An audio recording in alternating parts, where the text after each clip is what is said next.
The Corbin Farm by William Schick. William Corbin built this farmhouse sometime around 1816. The mountain in the distance is called Sidling Hill. The old man awoke early that day, just like he had done every day of his life. Since the age of 6, he had been getting up to milk cows, feed livestock, haul water, or do whatever farm chores he needed to do. But these days, it was different. He was moving slowly and had not done much work in months. Luckily, he and his wife Rebecca still had 7 children living with them. 5 of them were old enough to help out, and all the chores were getting done just fine. He stood for a moment near the house.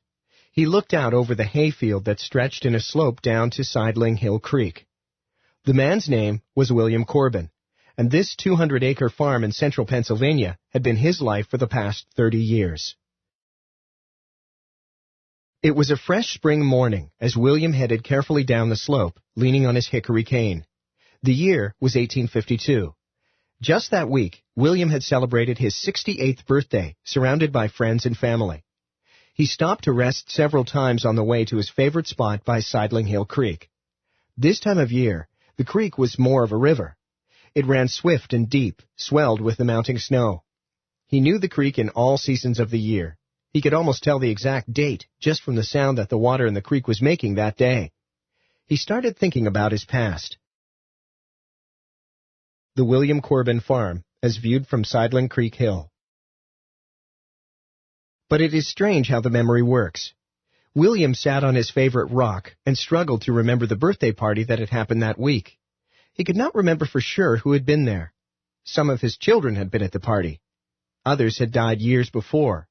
Still others had grown up and moved away. He tried to focus, running down the list of his 19 children: William, Levi, Elizabeth, Mary, but he just could not remember them all. William watched the rushing water. His memories went back to his childhood days. His earliest memories were of his father on horseback.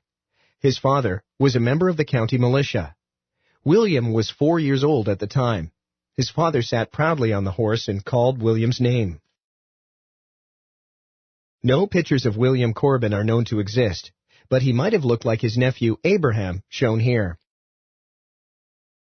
Other memories came to his mind. His earliest years were sweet. He explored the rugged hills, climbing the rocks and trees. He swam and fished in the Juniata River, which ran right past the farm. He followed his father around, helping him with chores.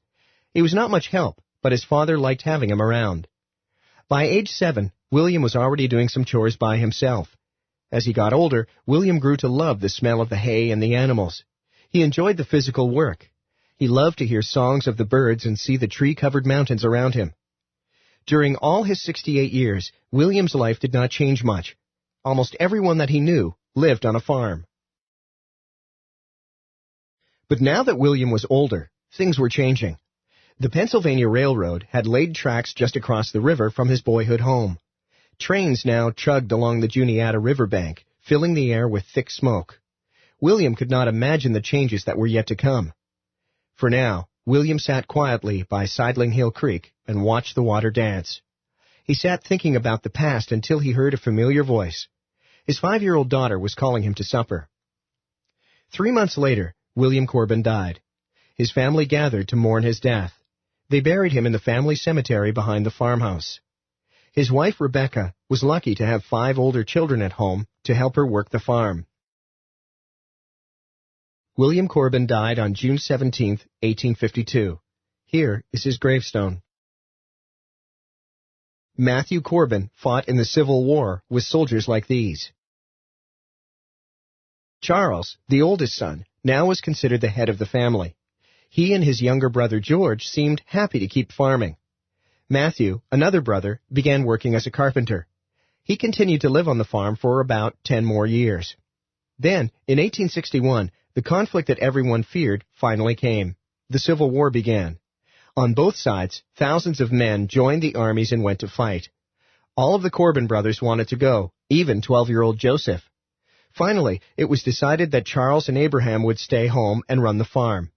Matthew and his younger brother George Washington Corbin would join the army. At that time, the fighting had just started. Matthew and George stayed together through most of the war. They fought in many important battles. The worst fighting they saw was at the Battle of Gettysburg, one of the few Civil War battles fought in the North.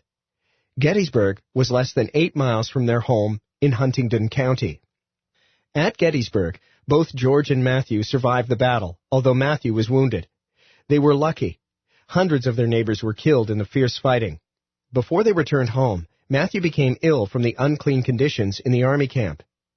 In 1864, Matthew was sent home. He was eager to get on with his life. He wanted to settle down and get married. A few years later, he began to pay attention to Elizabeth Baker, a girl who lived near the Corbin Farm. To Matthew, Elizabeth was innocent and sweet. She was just what he needed to help him forget the horrible memories of war.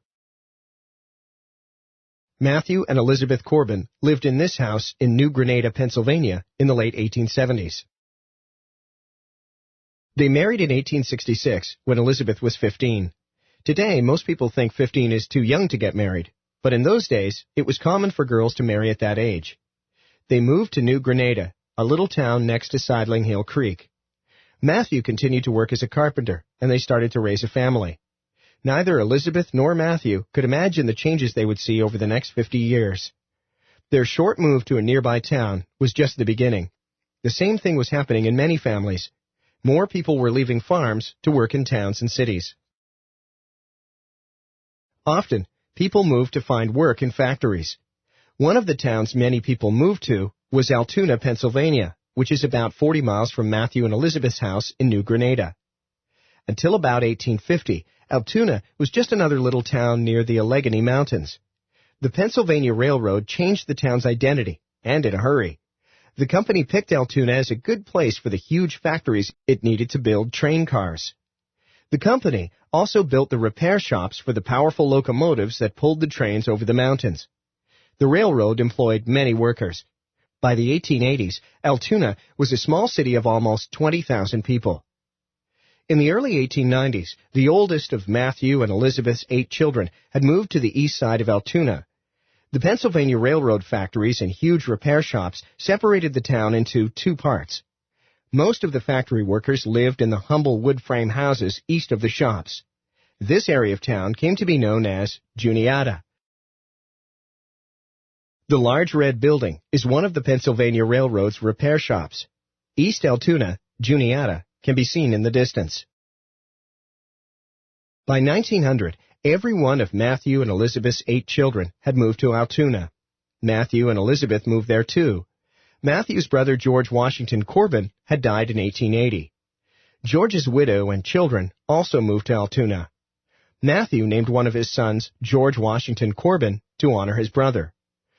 All of the members of both families stayed very close as long as they lived in Altoona.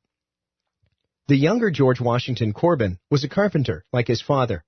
He was one of the first in his family to make the next move. Around 1910, he moved with his wife and 2 children to Chicago, Illinois.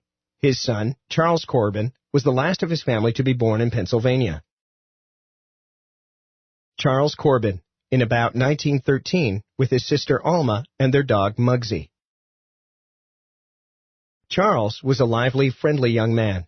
He liked people, so he got along well in the big city of Chicago. As a boy, he sold newspapers on the street to make money. Later, he worked as a carpenter, as his father had done. He helped build some of the most famous buildings in Chicago. Charles Corbin died in 1977. Many American families have similar stories. Lives continue to change. Sometimes, it seems the changes are happening faster and faster. What do you think old William Corbin would think if he could see our world and all of the modern technology we have? Talk about it. 1. What are some of the things old William Corbin loved about his farm? To answer, read pages 2 to 4 again and look at the pictures. 2. How did the Pennsylvania Railroad change the life of the Corbin family? Write about it. 3.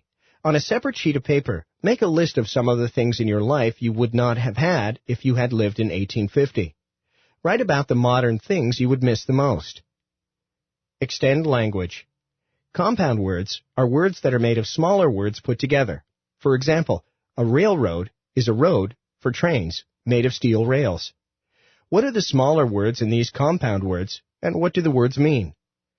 Birthday, horseback, newspaper.